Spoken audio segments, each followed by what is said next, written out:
8 मार्च को ग्रामीण थाना क्षेत्र अंतर्गत ग्राम कोसमे में हुई चाकूबाजी की घटना में फरार चल रहे आरोपी योगेश नकपुरे को पुलिस ने 8 दिन बाद गिरफ्तार कर न्यायालय में पेश किया, जहां से आरोपी योगेश को न्यायिक अभिरक्षा में जेल भेज दिया गया है। 8 मार्च को ग्रामीण थाना के कोसमी क्षेत्र में हुई चाकूबाजी के मामले में फरार आरोपी योगेश नकपुरे को ग्रामीण पुलिस ने गुरुवार को गिरफ्तार कर लिया, जहां आरोपी को दोपहर में मेडिकल जांच के लिए जिला चिकित्सालय लाया गया, जिसके बाद उसे न्यायालय में पेश किया गया, जहां से उसे न्यायिक अभिरक्षा में जेल भिजवा दिया गया है। ज्ञात हो कि आरोपी योगेश नकपुरे की गिरफ्तारी के पूर्व ही खुद योगेश ने सोशल मीडिया पर एक वीडियो वायरल किया, जिसमें उसने खुद को सिविल इंजीनियर और भाजपा का कार्यकर्ता बताते हुए घटना का जिक्र भी किया और शासन से न्याय की गुहार भी लगाई। प्रिय साथियों, मैं सिविल इंजीनियर योगेश नकपुरे भारतीय जनता माल मजदूर संघ के जिला अध्यक्ष के साथ ही भाजपा का एक निष्ठावान कार्यकर्ता हूं, ना कि कोई चाकूबाज रोड छाप व्यक्ति हूं।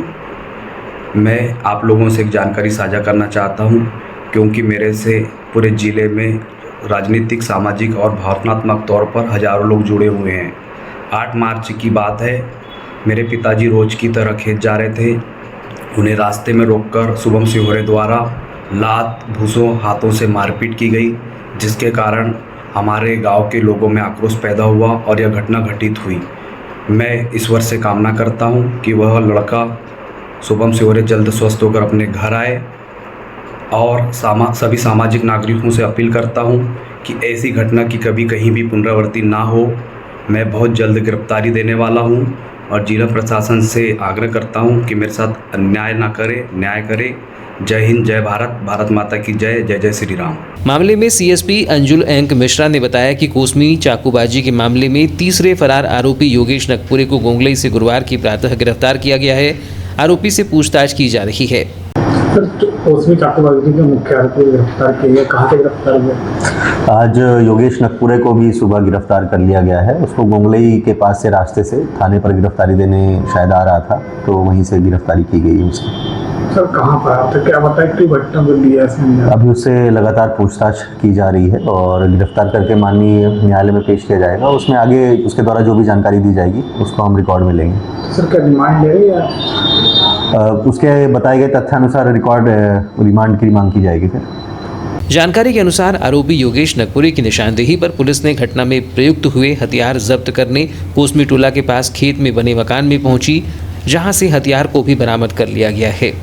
बता दें कि 8 मार्च को होली के दिन कोसमी निवासी शुभम सिहोरे से विवाद के बाद आरोपित योगेश नकपुरे, कमलेश सूर्यवंशी और भुरू नकपुरे ने शुभम पर चाकू से हमला कर गंभीर रूप से घायल कर दिया था, जहां पुलिस ने 13 मार्च को आरोपित कमलेश सूर्यवंशी और भुरू नकपुरे को ग्रामीण थाना पुलिस ने बंदर झीरिया से गिरफ्तार किया था। इस मामले में अब तीनों आरोपी जेल भेजे जा चुके हैं। जिले ही नहीं अपितु प्रदेश के बहुचर्चित डबल मनी मामले में फरार चल रहे आरोपियों पर आखिरकार न्यायालय ने सख्ती दिखाते हुए आरोपियों के खिलाफ स्थायी वारंट घोषित कर दिया है। बता दें कि आरोपियों के द्वारा न्यायालय में अपनी उपस्थिति नहीं दी जा रही है। न्यायालय के द्वारा बार बार आरोपियों को प्रस्तुत होने के निर्देश दिए जा रहे थे, लेकिन आरोपी न्यायालय में प्रस्तुत नहीं हो रहे थे, जिसके बाद न्यायालय ने कड़ा कदम उठाते हुए 4 आरोपियों के विरुद्ध स्थायी वारंट घोषित कर दिया है। लांजी व किरनापुर क्षेत्र में कम समय में रुपया दोगुना करने के बहुचर्चित मामले में फरार चल रहे आरोपितों के खिलाफ कोर्ट ने स्थायी वारंट जारी कर दिया है। जानकारी के अनुसार लांजी थाने में अनियमित जमा योजना प्रतिबंध अधिनियम 2019 के विभिन्न धाराओं में फरार आरोपी बोलेगांव निवासी सोमेंद्र कंकरायने, कोकना निवासी तामेश मंसूरे, कोकना निवासी राकेश मंसूरे और बोलेगांव निवासी प्रदीप कंकरायने के विरुद्ध न्यायालय द्वितीय अपर सत्र न्यायाधीश जिला बालाघाट मनोज तिवारी द्वारा स्थायी वारंट जारी किए गए हैं। उक्त आरोपितगण बालाघाट क्षेत्र में जनता को झूठ और फरेब के साथ उनसे कम समय में रुपया दोगुना करने का लालच देकर बड़ी राशि जमा कराई गई और सभी आरोपित फरार हो गए हैं। सभी अपनी गिरफ्तारी से बचने के लिए अपनी उपस्थिति छिपा रहे हैं। बालाघाट कटंगी क्षेत्र में आने वाले ग्राम तिरोड़ी में खवासा रोड पर बोलेरो वाहन रोड किनारे पलटने से गंभीर रूप से घायल 40 वर्षीय धनेन्द्र वट्टी ग्राम कोचेवाहिर निवासी की मौत हो गई। इस व्यक्ति ने जिला अस्पताल से गोंदिया जाते समय रास्ते में ही दम तोड़ दिया। बता दें कि सड़क दुर्घटना में एक वृद्धा सहित 2 लोगों को मामूली चोटें आई थी। अस्पताल पुलिस ने धनेंद्र वट्टी के शव का पीएम करवाकर उनके परिजनों को सौंप दिया है। वहीं मर कायम कर डायरी संबंधित थाने को भेज दी है। प्राप्त जानकारी के अनुसार धनेंद्र वट्टी अपने परिवार के साथ खेती किसानी करता था, जिसके परिवार में पत्नी और 2 लड़की हैं। बताया गया कि 15 मार्च की सुबह धनेंद्र अपनी पत्नी के साथ ग्राम खड़खड़िया अपनी बहन के घर आया था और अपने बहनोई संतोष अड़माचे और उसकी चाची सानिया बाई अड़माचे सहित आधा दर्जन लोग बोलेरो में तिरोड़ी शासकीय अस्पताल इलाज करवाने आए थे और इलाज करवाने के बाद 11 बजे करीब सभी लोग बोलेरो से ग्राम खड़पड़िया लौट रहे थे। तभी तिरोड़ी में ही ख्वासा रोड पर बोलेरो का स्टीयरिंग फेल होने से यह बोलेरो रोड किनारे पलट गई। इस दुर्घटना में सनियाबाई अड़माचे, संतोष अड़माचे और धनेंद्र वट्टी घायल हो गए। धनेश वट्टी को दुर्घटना में गंभीर चोट आने से वह बेहोश हो गया था।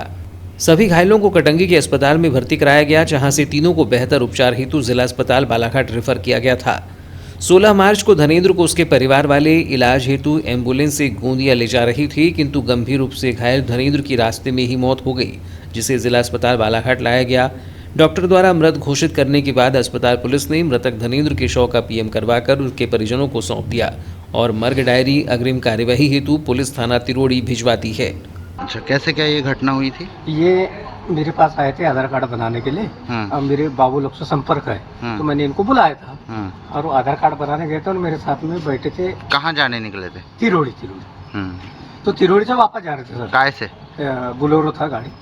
कहाँ पलटी थी गाड़ी? ये अपने सती माई के आगे, तिरोड़ी के मतलब वो सती माई मंदिर है उसके आगे। कितने लोग थे गाड़ी में? 1 2 3 4 5 लोग। इसमें किस किस को चोट आई थी? हम 3 जन को चोट आई बस। अच्छा, तो इनकी डेथ कब हुई? अभी ये अभी हुई है। हम उनको तुमसे रिफर कर रहे थे। तुम है ये क्या बोलते हैं अपना नागपुर, गोंदिया ले जा रहे थे। जाते समय आधे रास्ते में ये हो गया।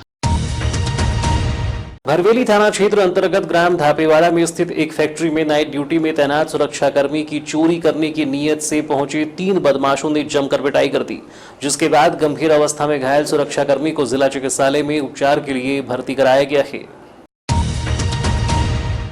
जानकारी के अनुसार ग्राम धापेवाड़ा में मिठाई व नमकीन बनाने की फैक्ट्री का निर्माण कार्य चल रहा है, जहां ग्राम जोधीटोला में रहने वाले 36 वर्षीय छत्रपाल पुर्राम चौकीदार के रूप में कार्य कर रहा है। घायल छत्रपाल ने बताया कि वह कुछ दिनों से सुबह और रात दोनों समय चौकीदारी कर रहा है। बुधवार की रात करीब 11 बजे उसे कुछ आवाज़ सुनाई दी। बाहर निकलने पर 3 लोगों ने उससे पानी मांगा और पल भर बाद उस पर डंडों से पिटाई शुरू कर दी, जिसमें छत्रपाल के बाएं हाथ की हड्डी टूट गई। घटना के बाद वह भागते भागते अपने एक अन्य सहयोगी के पास पहुंचा, जहां से उसे ग्रामीणों की सहायता से जिला चिकित्सालय में भर्ती कराया गया। वहीं पीड़ित की शिकायत पर अस्पताल पुलिस ने धापेवाड़ा निवासी मनोज, पाथरवाड़ा निवासी सैया व पप्पू के खिलाफ अपराध दर्ज कर मामले को विवेचना में लिया है। रात में अपने चौकीदारी में हैं वहाँ पे, उनको कोई चोर लोग आए वहाँ चोरी करने, तो काय की आवाज़ है कि उठा, तो इसको मारझोड़ कर दी। कितने लोग आए थे? 3 लोग बता रहे हैं जी मरीज। अच्छा, फिर यहाँ कौन लाया, कैसे पता चला था? वो फिर वो चलते फिरते कम से कम आधा किलोमीटर इधर उधर ये आने गया, एक फैक्ट्री ईटा की, वहाँ पे फिर उसके पास गया। फिर उसके पास एक मोबाइल था, तो उसने फिर टोले में बताया। 2 लोग आए ना, फिर एम्बुलेंस को फ़ोन किए ना, उठा के लाए हैं। अच्छा, कुछ चोरी वोरी भी की, किसी मार करवा? नहीं, ये जाग गए ना जी, चोरी नहीं कर पाए। अच्छा, वो जो लड़के के आदतन चोर है क्या है, मतलब इसी टाइप का काम करते हैं? हाँ, वो इसी टाइप का काम करते हैं, चोरी करते। क्या नाम है आपके भाई का? छत्रपाल पुर्राम। छत्रपाल पुर्राम जी। पुर्राम जी। क्या उम्र होगी किसकी? भाई की? 36 साल। लैंगिक अपराधों से बालकों का संरक्षण अधिनियम के विशेष न्यायाधीश मनोज कुमार तिवारी की अदालत ने नाबालिग लड़की से बलात्कार करने के 2 अलग अलग मामले में 2 आरोपियों को छत्तीसगढ़ जिला मुंगेली अंतर्गत ग्राम गीधा निवासी मानवेंद्र यादव एवं जिला मंदसौर थाना भानगढ़ निवासी ग्राम बानोखेड़ी निवासी ईश्वर सिंह बघेल को आजीवन कारावास की सजा सुनाई है। अभियोजन के अनुसार नाबालिग परसवाड़ा थाना क्षेत्र की है। आदिवासी लड़की अपने माता पिता के साथ मजदूरी करती है और वह रायपुर मजदूरी करने गई थी। रायपुर में जिस कंपनी में यह लड़कियां उसके माता पिता काम करते थे, वहां पर मानवेंद्र यादव भी काम करता था, जिसके कारण दोनों की जान पहचान हो गई थी और दोनों आपस में बातचीत करती थी। नवंबर 2019 में लड़की अपने माता पिता के साथ घर आ गई। 15 जनवरी 2019 को लड़की के माता पिता मजदूरी करने गए थे, भाई बहन स्कूल चले गए थे और यह लड़की अपने घर में अकेली थी। तब मानवेंद्र यादव उसके घर आया और शादी का प्रलोभन देकर इस नाबालिग लड़की के साथ उसने ज़बरदस्ती दुष्कर्म किया। उसके बाद मानवेंद्र यादव चला गया। 2-4 दिन बाद जब लड़की लकड़ी लेने के लिए जंगल गई थी, तब मानवेंद्र ने उसके साथ फिर ज़बरदस्ती दुष्कर्म किया और उसे बहला फुसलाकर भोरवाही के शिव मंदिर ले जाकर मानवेंद्र ने लड़की की मांग में सिंदूर भर दिया और कहा कि तुम मेरी पत्नी हो। जब इस बात की खबर लड़की के परिवार वालों को लगी तो उन्होंने विरोध किया, जिसके बाद मानवेंद्र इस लड़की से चोरी छिपे मिलते रहा और शारीरिक संबंध बनाने से वह गर्भवती हो गई थी। इस संबंध में लड़की ने अपने परिवार वालों को बताया और परसवाड़ा थाने में रिपोर्ट की थी। परसवाड़ा पुलिस ने इस मामले में मानवेंद्र यादव के विरुद्ध अपराध दर्ज कर मामले को विवेचना में लिया था, जिसके बाद मानवेंद्र यादव को गिरफ्तार कर लिया गया, जहां न्यायालय ने आरोपी मानवेंद्र यादव को धारा 325 अनुसूचित जाति जनजाति अत्याचार निवारण अधिनियम के तहत अपराध में आजीवन कारावास और 10,000 रुपये अर्थदंड, धारा 6 लैंगिक अपराधों से बालकों का संरक्षण अधिनियम और धारा 376(3) के तहत अपराध में आजीवन कारावास और 10,000 रुपये अर्थदंड से दंडित करने का फैसला सुनाया है। इसी प्रकार एक अन्य दूसरे मामले में विशेष न्यायाधीश मनोज कुमार तिवारी की अदालत ने ईश्वर सिंह बघेले को आजीवन कारावास की सजा सुनाई है। जानकारी के अनुसार मीनापुर थाना क्षेत्र में रहने वाली लड़की 12 जून 2020 को अपनी सहेली के घर जाती हूँ कहकर घर से निकली थी, जो घर वापस नहीं लौटी। परिवार वालों द्वारा तलाश करने पर नहीं मिलने पर 16 जून 2020 को किरनापुर पुलिस थाने में गुम इंसान कायम किया गया था। पतासाजी के दौरान ग्राम नकेड़िया तहसील सीतामाऊ जिला मंदसौर में यह लड़की दस्तयाब की गई, जिसने पूछताछ में बताया कि मोबाइल से गलत नंबर लग जाने के कारण उसकी पहचान ईश्वर सिंह से हो गई थी। माह जनवरी 2020 में उसने ईश्वर सिंह को मिलने के लिए बालाघाट बुलाया था। ईश्वर सिंह ने उससे शादी करना चाहता हूं कहकर बोला था और ईश्वर सिंह ने लड़की को मोबाइल दिया था। दोनों मोबाइल से बातचीत करते रहते थे। 12 जून 2020 को ईश्वर सिंह उसके गांव आया था, साथ में उसके 2 दोस्त गाड़ी से आए थे। ईश्वर सिंह ने उसे शादी का प्रलोभन दिया, जिसके बाद युवती भी उसकी गाड़ी में बैठ गई। इसके बाद ईश्वर सिंह ने उसे नकेड़िया गांव लेकर गया और ईश्वर सिंह ने उसके साथ कई बार शारीरिक संबंध बनाए। लड़की से पूछताछ करने के बाद ईश्वर सिंह और उसके 2 दोस्त नागौर सिंह सोलंकी 28 वर्ष और छोटू उर्फ पुष्कर धनकर 22 वर्ष ग्राम नया खेड़ा जिला मंदसौर निवासी के विरुद्ध किरनापुर पुलिस थाने में अपराध दर्ज किया गया था। इस मामले में तीनों को गिरफ्तार करने के बाद विद्वान अदालत में अभियोग पत्र पेश किया गया। लैंगिक अपराधों से बालकों का संरक्षण अधिनियम के विशेष न्यायाधीश मनोज कुमार तिवारी की अदालत में चले इस मामले में अभियोजन पक्ष ईश्वर सिंह बघेल के विरुद्ध आरोपित अपराध सिद्ध करने में सफल रहा, जिसके परिणाम स्वरूप विद्वान अदालत ने आरोपी ईश्वर सिंह बघेल को धारा 363 के तहत अपराध में 5 वर्ष का कठोर कारावास और 1,000 रुपये अर्थदंड, धारा 366 के तहत अपराध में 7 वर्ष का कठोर कारावास और 1,000 रुपये अर्थदंड, धारा 6 लैंगिक अपराधों से बालकों का संरक्षण अधिनियम और धारा 376(2)(n) के तहत अपराध में आजीवन कारावास और 10,000 रुपये अर्थदंड से दंडित किया। विद्वान अदालत ने इस मामले में ईश्वर सिंह के दोनों दोस्तों के विरुद्ध आरोप सिद्ध नहीं होने पर दोष मुक्त कर दिया है।